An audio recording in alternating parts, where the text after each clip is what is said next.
यज्ञ संपन्न हुआ।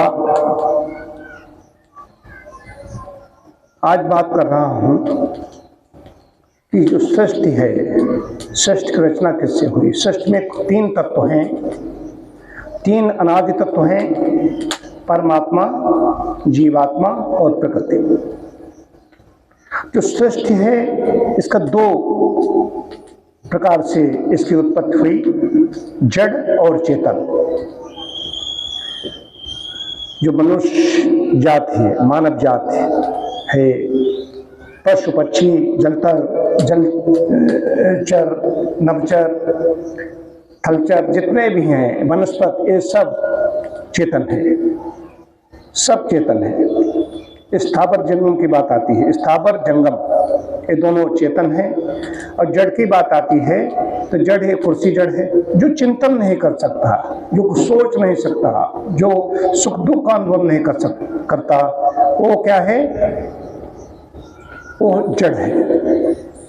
तो न्याय दर्शन में और वैशेषिक दर्शन में इसके बारे में विशद वर्णन, बाकी तो पूरे वेद तो सब इसी पर है, लेकिन न्याय दर्शन का है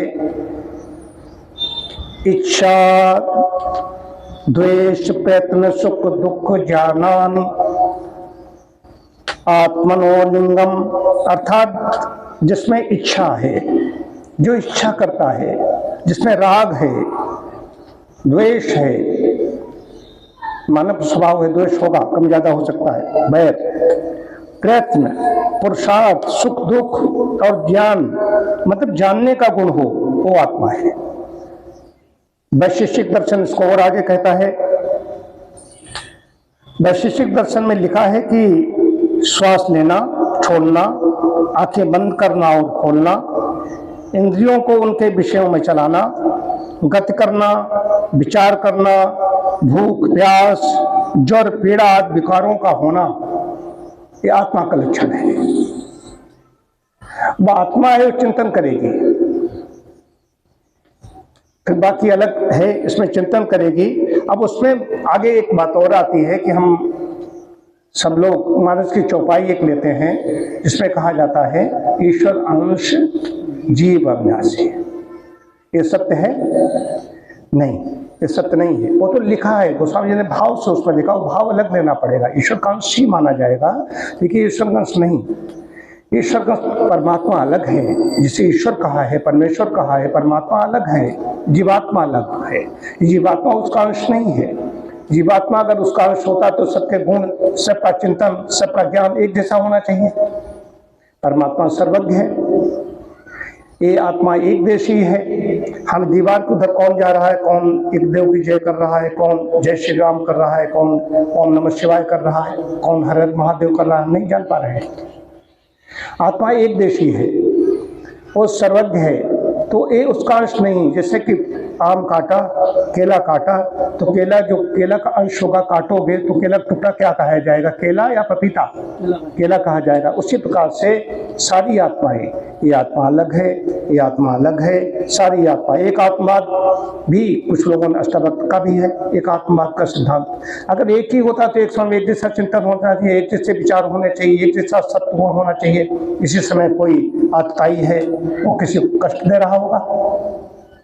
यहाँ पर हम लोग आहुति देकर के, सुगंधित द्रव्य डाल करके, औषधियाँ चीज डाल करके, उत्कृष्ट डाल करके वायुमंडल को शुद्ध कर रहे हैं। यहाँ पर सैकड़ों लोग जो टहल रहे हैं या नहीं टहल रहे हैं, स्थावर जंगम सबके लिए हम काम कर रहे हैं। इसी समय कोई दान पुण्य, कोई भोजन भंडारा, कुछ ऐसे लोग करने वाले लोग हैं। तो ये सब आत्माएं एक जैसा क्यों नहीं कर रही, एक समय में क्यों नहीं? सब आत्माएं अलग अलग हैं।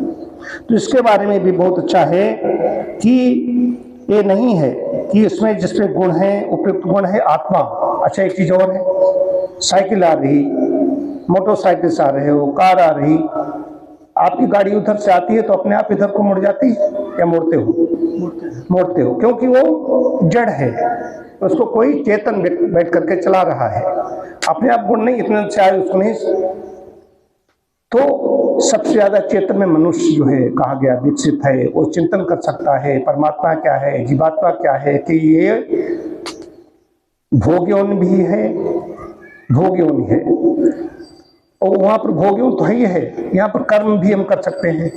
कर्म करने के लिए हमें स्वतंत्रता दी है। बाकी जितनी योनियां हैं सब भोग योनि, हम खाली भोग योनि नहीं है, हम भोग भी भोग रहे हैं और कर्म भी कर रहे हैं, हमारे बन भी रहे हैं और उनका भोग भी रहे हैं।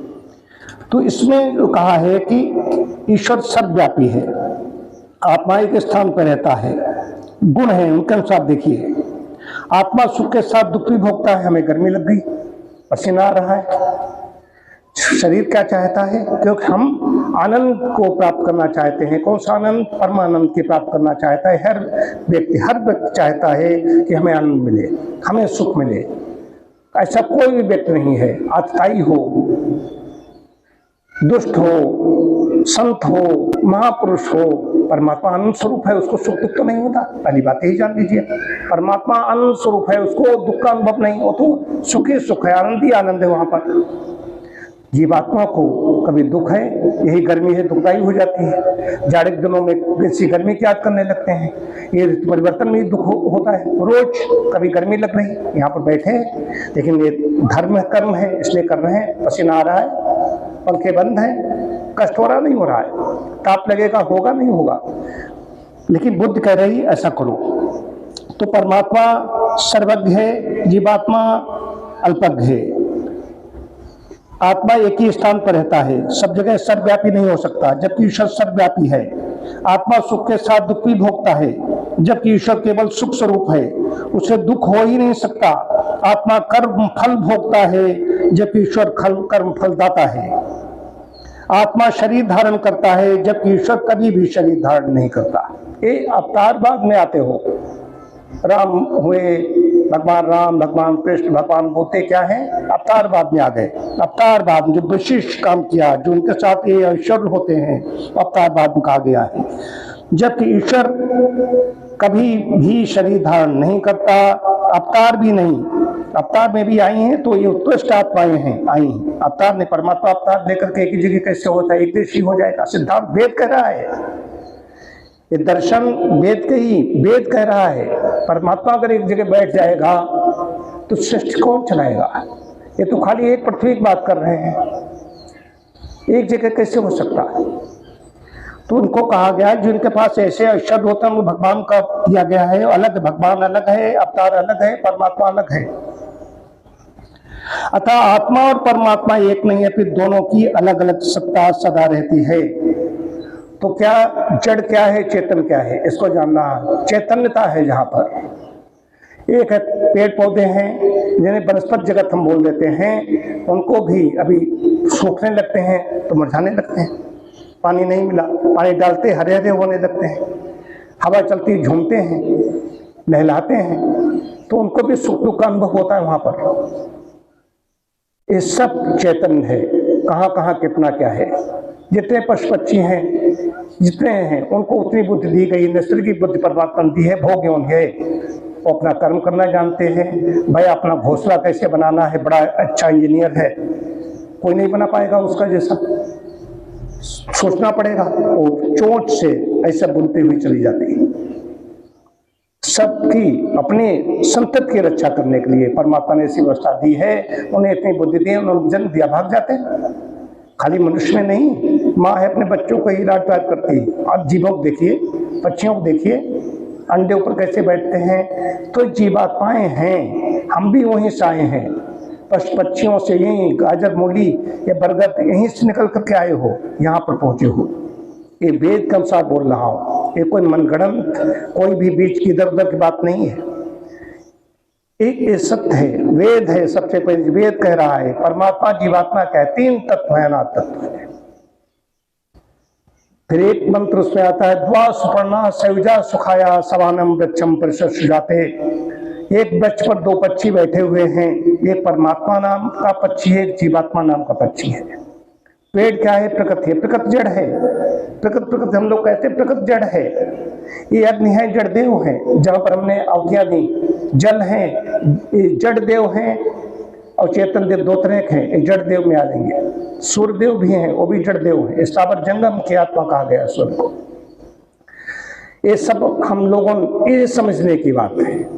तो द्वा सुपर्णा सयुजा सखाया, दो बैठे हुए हैं पक्षी, एक उस फल के वृक्ष को स्वाद लेने में, चखने में लग गया, एक दृष्टा भाव से देख रहा है, बस वो परमात्मा है, हम जीवात्मा है। वो भी अनादि है, हम भी अनादि हैं। अंतर यह है कि हम इंद्रियों में सर्वेशाम अनुकूलया वेदनीयम, अनुकूल जो वेदना होती है सुखम, सर्वेशाम अनुकूलतया वेदनीय सुखम, सर्वेशाम प्रतिकूलतया वेदनीयम दुखम। सुख क्या है, दुख क्या है? हमारे मन का हो गया, हमारी इंद्रियों को सुख मिल रहा है। अभी मैं चर्चा सुबह कर रहा था कि सुबह उठते हैं तो सोचना कोई किसी को अच्छा नहीं लगता। 4 बजे उठने मतलब 2 मिनट और लेट लो, 2 मिनट और लेट लो।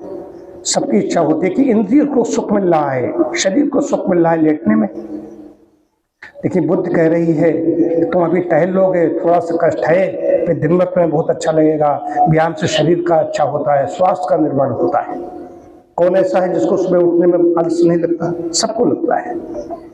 जो कह रहा है कि हमें नहीं लगता है गलत, कम ज्यादा हो सकता है, सबको लगेगा।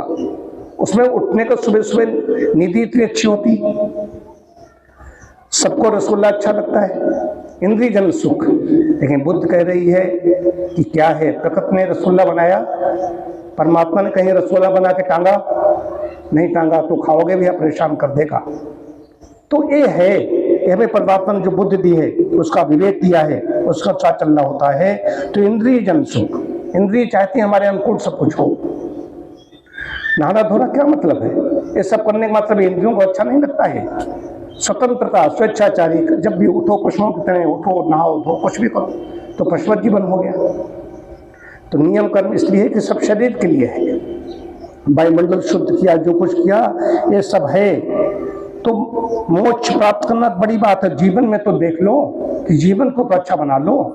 अगर ये किया है, इसके नहीं कि इसके बदले में प्रतिफल मिल जाएगा, हमें स्वर्ग मिल जाए, नहीं, सीढ़ी है, लेकिन कम से वायुमंडल शुद्ध किया।